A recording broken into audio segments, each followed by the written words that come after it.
ഏവർക്കും നമസ്കാരം. ഇന്ന് ലോക സംഗീത ദിനം, ജൂൺ 21.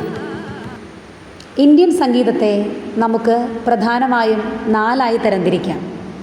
ഒന്ന് ട്രഡീഷണൽ മ്യൂസിക്, പരമ്പരാഗത സംഗീതം. പരമ്പരാഗത സംഗീതം 3 തരത്തിലാണുള്ളത്: ക്ലാസിക്കൽ അഥവാ ശാസ്ത്രീയ സംഗീതം, സെമി ക്ലാസിക്കൽ അഥവാ അർദ്ധശാസ്ത്രീയ സംഗീതം, ഫോക്ക് സോങ് അഥവാ നാടൻ പാട്ടുകൾ. ശാസ്ത്രീയ സംഗീതത്തെ കർണാട്ടിക് സംഗീതമെന്നും ഹിന്ദുസ്ഥാനി സംഗീതമെന്നും നമുക്ക് തിരിക്കാം.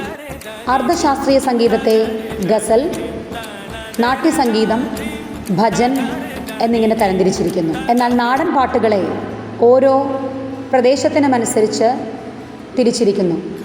ഉദാഹരണത്തിന് പഞ്ചാബിൽ ഭാംഗറ, ഗുജറാത്തിൽ ഗർബ എന്നിങ്ങനെ.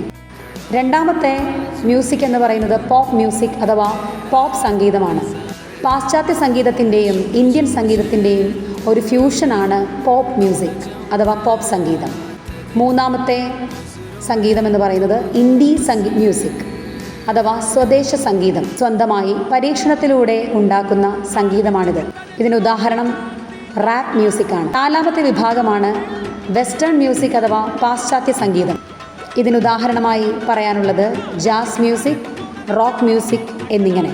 ഈ ദിനം സംഗീത സാന്ദ്രമാക്കിക്കൊണ്ട് എല്ലാവർക്കും സന്തോഷം നിറഞ്ഞ ഒരു സംഗീത ദിനം ആശംസിക്കുന്നു.